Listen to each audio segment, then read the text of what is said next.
Assalamualaikum warahmatullahi wabarakatuh. Perkenalkan, nama saya Siti Aminah dengan NIM 18230049. Di sini saya akan melanjutkan tugas kelima, yaitu mereview jurnal seminar akuntansi keuangan yang mana yaitu tentang accounting conservation dengan dosen pengampunya Bapak Febri Yani Ananda SE MSI. Di sini jurnal yang saya review yaitu berjudul tentang Accounting for Ecosystem Service in Compensating for the Cost of Effective Conservation in Protected Area, atau disebut dengan akuntansi untuk jasa ekosistem dalam mengkompensasi biaya konversi yang efektif di kawasan lindung. Baiklah, di sini pembahasan teorinya yaitu yang mana kawasan lindung adalah pendekatan utama untuk melestarikan jasa ekosistem secara global. Konservasi yang efektif di kawasan lindung harus mengintegrasikan mata pencaharian manusia ke dalam desain dan pengelolaan konservasi. Meskipun jasa ekosistem dapat berkontribusi untuk mengurangi biaya konservasi masyarakat lokal, eksploitasi jasa ekosistem seringkali mengakibatkan degradasi ekosistem. Salah satu jasa ekosistem yang penting adalah kayu bakar, yang digunakan oleh lebih 2,5 miliar orang di seluruh dunia ini. Kawasan lindung seringkali menerapkan pembatasan akses manusia ke sumber daya alam yang mengakibatkan hilangnya bahan bakar, pangan, dan pendapatan yang diperoleh masyarakat lokal dari jasa ekosistem di kawasan tersebut. Studi ini telah melaporkan bahwa biaya peluang lokal orang-orang yang mengabaikan akses ke layanan ekosistem di kawasan lindung dapat menyumbang 18% hingga 54% dari pendapatan rumah tangga. Bahkan, tanpa penebangan, nilai ekonomi hasil hutan bukan kayu (HHBK) seperti kayu bakar, buah-buahan, dan obat-obatan dapat menyumbang antara 14% dan 44% pendapatan rumah tangga.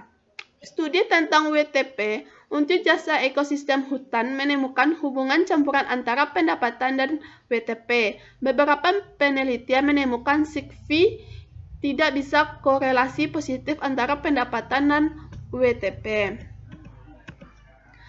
Kasus yang dibahas pada artikel ini yaitu yang mana tentang pengumpulan kayu bakar telah dianggap sebagai salah satu penyebab utama degradasi hutan secara global dan deforestasi di beberapa daerah termasuk di kawasan lindung. Oleh karena itu, banyak kawasan lindung yang memberlakukan pembatasan terhadap pengumpulan kayu bakar masyarakat lokal yang seringkali mengakibatkan meningkatnya penipuan konflik antara mata pencarian manusia dengan konservasi. Tujuan penelitian ini adalah untuk mengecualikan penggunaan kayu bakar sepenuhnya sambil mempertahankan kesejahteraan masyarakat lokal akan menelan biaya lebih dari 20% lebih tinggi di Wolong, Cina.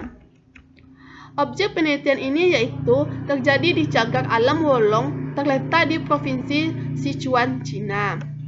Teknik analisis datanya yaitu data yang digunakan adalah dengan menggunakan teknik strategy random sampling dan memilih 157 rumah tangga dari daftar rumah tangga pemerintah untuk cadangan.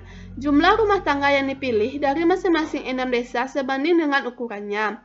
Wawancara yang valid diselesaikan dengan 140 rumah tangga dengan tingkat tanggapan 89%. Informasi yang diperoleh mencakup penggunaan kayu bakar rumah tangga, informasi demografis, dan data sosial ekonomi. Kami juga mengukur lokasi dan ketinggian rumah tangga sampel dan menghitung jarak dari setiap rumah tangga ke bidang hutan terdekat. Rumah tangga kami yang kami survei memiliki rata-rata 3,09 pekerja sebagai orang berusia 18-60 tahun. Adapun hasil dari penelitian ini yaitu menyajikan berbagai perkiraan rata-rata WTP untuk akses kayu bakar oleh masyarakat lokal di cagar alam Wolong adalah 179 yuan yang dihitung berdasarkan persamaan. Nilai rata-rata ini berjumlah sekitar 21% dari pembayaran di bawah implementasi NFCP saat ini. Karena penerapan MFCP secara substansi mengurangi pengumpulan kayu bakar dan hutan telah pulih di bawah tingkat penggunaan kayu bakar saat ini. Hasil kami menunjukkan bahwa kayu bakar yang dapat digunakan tanpa pengorbanan. Tujuan dari konservasi jagar memiliki nilai bagi masyarakat setempat. Lebih lanjut, pendekatan konservasi apapun yang bertujuan untuk mengecualikan penggunaan kayu bakar sepenuhnya sambil mempertahankan kesejahteraan masyarakat lokal akan menelan biaya lebih dari 20% lebih tinggi di Wolong, Cina. Sekian yang dapat saya sampaikan. Jika ada kata yang salah, saya mohon maaf. Saya akhiri dengan membaca wabillahi taufiq hidayah. Assalamualaikum warahmatullahi wabarakatuh.